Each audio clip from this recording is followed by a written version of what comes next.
So చాలా ఆసక్తిగా MPTC జెడ్పీటీసీకి ఎలక్షన్లు అవుతాయి, రేపో మాపో లేకపోతే మార్చిలో అవుతాయి, నోటిఫికేషన్ కూడా వస్తుంది అనుకుంటున్నారు.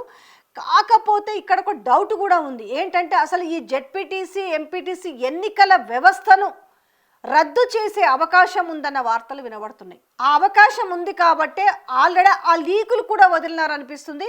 ఈరోజు ఒక ఆన్లైన్ పేపర్లో రాసిన వార్త ప్రకారం చూసుకుంటే ఎంపీటీసీ జెడ్పీటీసీ వ్యవస్థ రద్దని చెప్పి రేకంగా ఆ రకంగానే రాష్ట్ర ప్రభుత్వం ఆలోచన చేస్తుందని చెప్పేసి, దేనికంటే ఈ వ్యవస్థకి అంటే ఈ జెడ్పీటీసీ ఎంపీటీసీకి వాళ్ళకి సరి అయిన అధికారాలు బాధ్యతలు లేవనే ఉద్దేశంతో ఇప్పుడున్న సర్పంచుల ద్వారా ఎంపీపీలను ఎంచుకుంటే దాని తర్వాత ఈ ఎంపీపీలతో జెడ్పీ చైర్మన్ ఎన్నుకునే పరోక్ష విధానం పైన సమాలోచనలు చేస్తురట.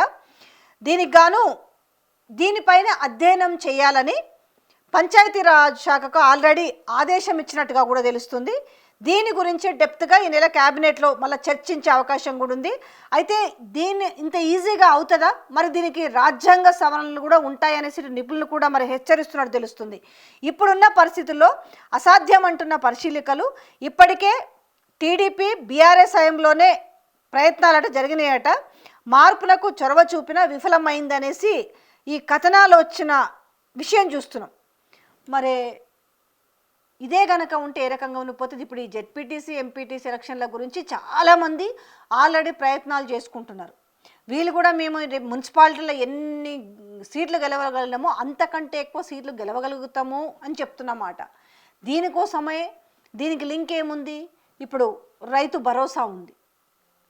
ఇప్పుడు నిజంగానే వ్యవస్థను రద్దు చేసి కేవలం ఇట్లా నామినేటెడ్ టైప్లో పోతే గనక మరి ఇప్పుడు ఎలక్షన్లోకి వెళ్ళకపోతే అసలు రైతు భరోసా పరిస్థితి ఏది? ఎందుకంటే రాష్ట్రంలో ఇది ఒక పెద్ద సమస్య అయిపోయింది ఇప్పుడు రైతు భరోసా. పని ఇస్తామో ఇయ్యమని కూడా చెప్పట్లేరు, ఇస్తామనే ఒక ఆశ చూపిస్తున్నారు. అదే ఆశతో రైతులు కూడా ఉన్నారు. మరి ఈ వ్యవస్థను ఈ రకంగా తీసుకురావాలని, వ్యవస్థ వల్ల పెద్ద ఉపయోగం లేదనేసి ఆ వ్యవస్థ ద్వారా ఎన్నికైన వారికి సరి అయిన ఆధారాలు బాధ్యతలు లేవనే ఉద్దేశంతోనే ప్రభుత్వం ఈ ఆలోచన చేస్తుందట. మరి పరిష్కారం అనేది అసలు దొరుకుతుందా? ఎంపీటీసీ జెడ్పీటీసీలకు ఎమ్మెల్సీ ఎన్నికల్లో ఓటు వేసే అధికారం ఉంది, సర్పంచులకు మాత్రం లేదు. దీంతో సర్పంచులు తమకు ఓటు హక్కు కల్పించాలని కోరుతున్నారు. ఎంపీటీసీ జెడ్పీటీలు సైతం తమకు అధికారాలు ఇవ్వాలని కోరుతున్నారు.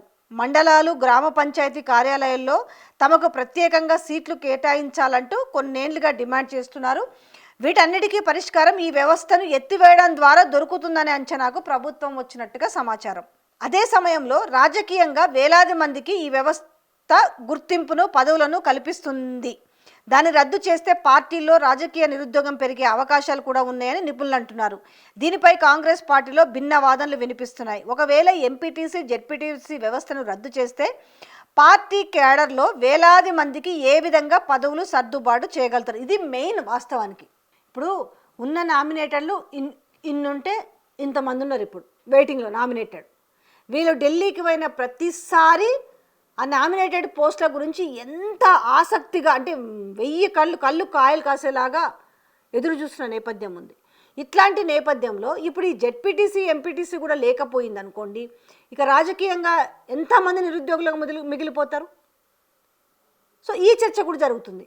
సో ఏది ఏమైనప్పటికీ ఎంత ఆసక్తిగా ఆశతో ఎదురు చూస్తారో ఈ జెడ్పీటీసీ ఎంపీటీసీ ఎలక్షన్స్ ఉంటాయని, ఒకవేళ వీటిని రద్దు చేస్తే ఏ రకమైన పరిస్థితులు తలెత్తబోతాయి అనేది మరి వీళ్ళు రేపు క్యాబినెట్లో చర్చించి నిర్ణయం తీసుకునే అవకాశం ఉందంటే మరి ఓవరాల్గా రద్దు చేస్తారా లేకపోతే ఎలక్షన్లకు పోతారా? ఒకవేళ పోతే మార్చిలో కూడా పోరు, ఎందుకంటే ఎగ్జామ్స్ అన్నీ అయిపోయేసరికి మార్చి అవుతుంది. వీళ్ళు కనుక ఒకవేళ ఎలక్షన్లకు వెళ్తే ఏప్రిల్లో వెళ్ళాలి.